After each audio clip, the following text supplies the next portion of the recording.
میرے حضور صلی اللہ علیہ وآلہ وسلم کی تو کوئی بہن نہیں تھی، لیکن جب آپ سیدہ حلیمہ کے پاس گئے تو وہاں حضور کی ایک رضائی بہن کا ذکر بھی آتا ہے جو آپ کو لوریاں دیتی تھی۔ اس کا نام سیدہ شیمہ تھا۔ شام کے وقت جب خواتین کھانا پکانے میں مصروف ہو جاتی تو بہنیں اپنے بھائی اٹھا کر باہر لے جاتی، اور ہر بہن کا خیال یہ ہوتا کہ میرے بھائی سے زمانے میں زیادہ خوبصورت کوئی نہیں۔ کہتے ہیں خوبصورتی دیکھنے والے کی آنکھ میں ہوتی ہے، تو جس کے بھائی کا رنگ حسین ہوتا تو وہ کہتی رنگ نہیں تو کچھ بھی نہیں، اور جس بہن بھائی کے نقوش اور خد و خال خوبصورت ہوتے وہ کہتی رنگ کیا ہے، اصل خوبصورتی تو نقوش اور خد و خال کی ہے۔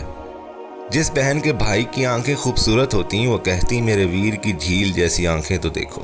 اب بنو سعد کے محلے میں بچیاں اپنے بھائی اٹھاتی، ایک کہتی میرے بھائی جیسا کوئی نہیں، اور دوسری کہتی میرے بھائی جیسا کوئی نہیں۔ اتنے میں سیدہ شیمہ اپنے بھائی سیدنا محمد صلی اللہ علیہ وآلہ وسلم اٹھا کے لے آتی اور دور سے کہتی میرا بھائی بھی آ گیا، تو سب کے سر جھک جاتے اور کہتی نہیں نہیں، تیرے بھائی کا مقابلہ کوئی نہیں کر سکتا، ہم تو آپس کی بات کر رہے ہیں، آپ سے مقابلے کی بات تو نہیں کر رہے۔ اور پھر جب کسی بہن کے بھائی کو سب متفقہ طور پر کہتی کہ تیرا بھائی خوبصورت ہے تو اس کا فخر بھی تو دیدنی ہوگا اور اس کا ذوق آسمان کو چھونے لگتا۔ ابن ہشام سیرت کی سب سے پہلی کتاب ہے۔ اس میں یہ واقعہ لکھا ہے کہ سیدہ شیمہ حضور صلی اللہ علیہ وآلہ وسلم کو اپنی گود میں لے کے سمیٹتی اور پھر جھومتی اور پھر وہ لوری دیتی، اور لوری کے الفاظ بھی لکھ دیے جن کا ترجمہ ہے اے ہمارے رب میرے بھائی محمد کو سلامت رکھنا، آج یہ پالنے میں بچوں کا سردار ہے، کل وہ بڑے جوانوں کا بھی سردار ہوگا، اور پھر جھوم جاتی۔ ہوتے ہوتے وہ زمانہ بھی آیا کہ حضور صلی اللہ علیہ وآلہ وسلم مکے چلے گئے اور سیدہ شیمہ بھی جوان ہوئی جن کی شادی بھی کسی قبیلے میں ہوگی۔ حضور صلی اللہ علیہ وآلہ وسلم نے اعلان نبوت کیا، 13 سال کا وقت بھی گزر گیا اور آپ مدینہ تشریف چلے گئے۔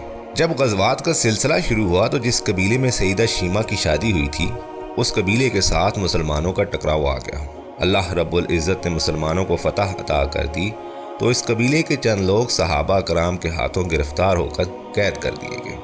تو یہ لوگ اپنے قیدیوں کو چھڑانے کے لیے فدیہ جمع کرنے لگے اور قبیلے کے سردار ایک ایک گھر سے رقم جمع کر رہے ہیں۔ چلتے چلتے یہ سیدہ شیمہ کے گھر پہنچ گئے جو کہ اپنی عمر کا ایک خاص حصہ گزار چکی تھی۔ اس سے کہنے لگے کہ اتنا حصہ آپ کا بھی آتا ہے۔ سیدہ شیمہ نے کہا کس لیے؟ سردار اور ساتھ والے لوگوں نے کہا جو لڑائی ہوئی ہے اور اس میں ہمارے آدمی گرفتار ہو چکے ہیں۔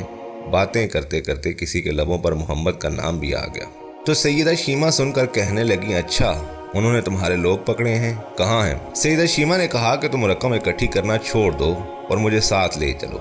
سردار نے کہا آپ کو ساتھ لے چلیں؟ سیدہ شیمہ کہنے لگی ہاں تم نہیں جانتے وہ میرا بھائی لگتا ہے۔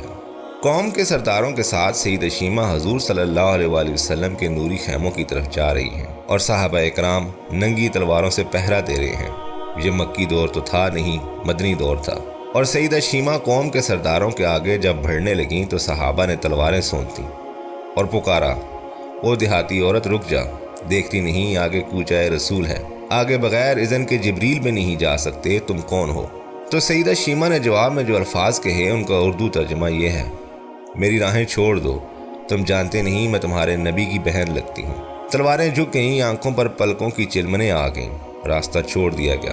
سیدہ شیمہ حضور صلی اللہ علیہ وآلہ وسلم کے خیمہ نوری میں داخل ہوئیں تو حضور نے دیکھا اور پہچان گئے، فوراً اٹھ کھڑے ہوئے، فرمایا بہن کیسے آنا ہوا؟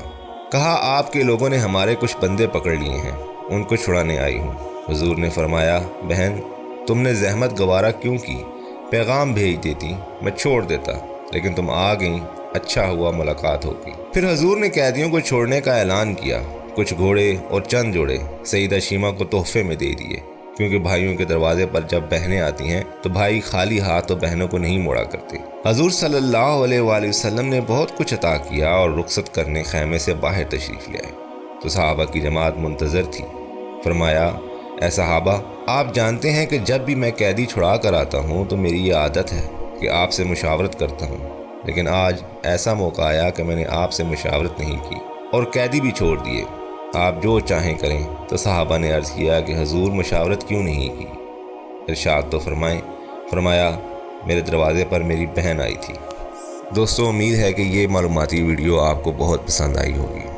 آپ سے گزارش ہے کہ چینل کو لائک اور سبسکرائب کریں اور ویڈیو کو زیادہ سے زیادہ شیئر کریں۔ جزاک اللہ۔